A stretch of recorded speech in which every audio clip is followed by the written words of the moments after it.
नमस्कार मंडळी, स्वागत आहे तुमच्या चिन्नूस किचन या मराठी यूट्यूब चॅनलमध्ये.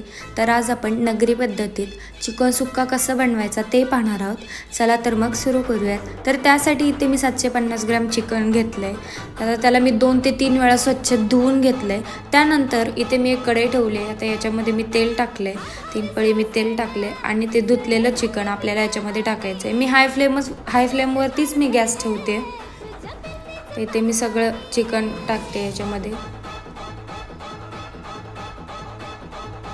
आणि त्याचबरोबर याच्यामध्ये मी अर्धी चमचा हळद टाकणार आहे आणि 2 मोठे चमचे मी धना पावडर टाकते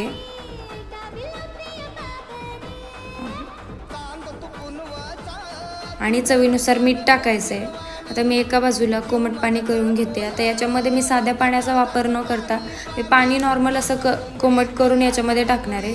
त्याने काय होतं ना की चिकन शिजतं पण खूप छान आणि त्याला चवही खूप भारी येते. आता अशा पद्धती सगळं मी मिक्स करून घेणार आहे. धना पावडर आणि हळद सगळ्या चिकनला पूर्ण लागली पाहिजे. मग असं या पद्धतीने मी हाय फ्लेमवरतीच मी सगळं याला 5 मिनटं मी छान परतून घेतलं आहे. आता त्यानंतर याच्यामध्ये मी कोमट पाणी ॲड करणार आहे चिकन शिजण्यासाठी.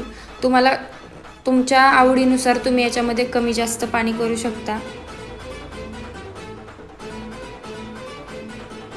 कारण हा स्टॉक आपल्याला नंतर थोडा ग्रेव्हीमध्ये वापरता येतो, कारण ह्या स्टॉकमध्ये जास्त चव असते. ग्रेव्हीमध्ये थोडंसं टाकल्यानंतर त्याला चवही खूप छान येते.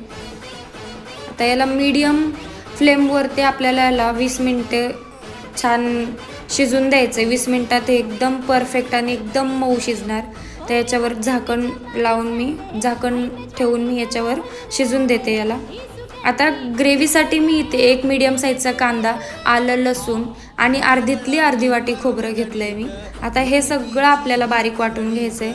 थोडीशी कोथिंबीर याच्यामध्ये टाकून आपल्याला हे बारीक वाटून घ्यायचं आहे.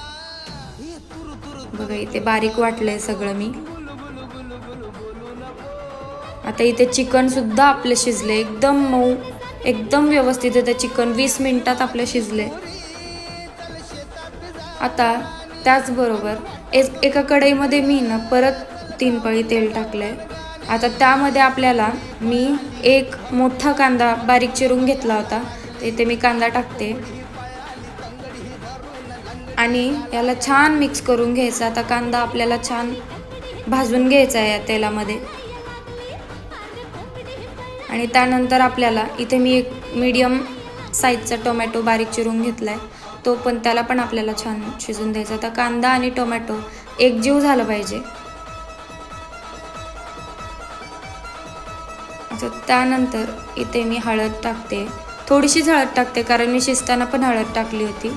आणि त्याबरोबर मी घरचं लाल तिखट आहे, हे घरगुती मसाला आहे हा. हे तुमच्या आवडीनुसार तुम्हाला किती तिखट हवं किती नको त्याच्या अंदाजानुसार तुम्ही टाकू शकता. आणि इथे मी 1 चमचा एव्हरेस्टचा चिकन मसाला टाकला आहे. ते सगळं मिक्स करून घ्यायचं आहे आपल्याला. आता त्यानंतर आपण केलेलं वाटण याच्यामध्ये मी टाकते, जे आपण मगाशी कांदा, खोबरं, लसूण, आल्याचं जे वाटण केलं होतं आपण ते. आता सगळं मिक्स करून घ्यायचं आहे. सगळ्या मसाल्यात त्याला परतून घ्यायचं आहे छान. आता जे चिकन शिजलेलं स्टॉक होता चिकनचा आपल्याला शिजलेला, त्याच्यात 1 पळी मी याच्यामध्ये टाकते. साधं पाणी याच्यामध्ये न टाकता मी तो स्टॉक टाकते. त्याने चव खूप छान लागणार, खूप छान लागते चव स्टॉक टाकल्याने. ते सगळा मसाला आपल्याला मिक्स करून घ्यायचा आहे. आणि त्यानंतर याच्यामध्ये मी सगळं चिकन शिजलेलं याच्यामध्ये टाकते. आता सगळं मिक्स करून घ्यायचं आपल्याला, जास्त जोरात नाही, एकदम हलक्या हाताने आपल्याला चिकन सगळं मिक्स करायचं आहे. सगळ्या चिकनला मसाला पूर्ण आपल्याला लागला पाहिजे. आणि अजून तुम्हाला जर याच्यामध्ये ग्रेव्ही जर वाटत असेल तर तुम्ही चिकन शिजलेलं पाणी याच्यामध्ये टाकू शकता तुमच्या आवडीनुसार. आता याच्यामध्ये मी चवीनुसार मीठ टाकते. आधी पण शिजताना आपण मीठ टाकलेलं, म्हणून आता चवीनुसार अंदाजाने मीठ टाका. सगळं मिक्स करायचं आहे. जर तुम्ही अजूनही माझ्या चॅनलवरती नवीन असाल, अजूनही तुम्ही सबस्क्राईब केलं नसेल, तर अशाच नवनवीन रेसिपीसाठी सबस्क्राईब करा आणि बेल आयकॉनवर क्लिक करायला विसरू नका. आता त्यानंतर इथे मी अर्धा लिंबाचा रस पिळला याच्यामध्ये. लिंबाच्या रसाने याला चव खूप छान येते. आता याला मी असंच 10 मिनटं मीडियम फ्लेमवरती परतून घेणार आहे. इथे आपला चिकन सुक्का रेडी आहे.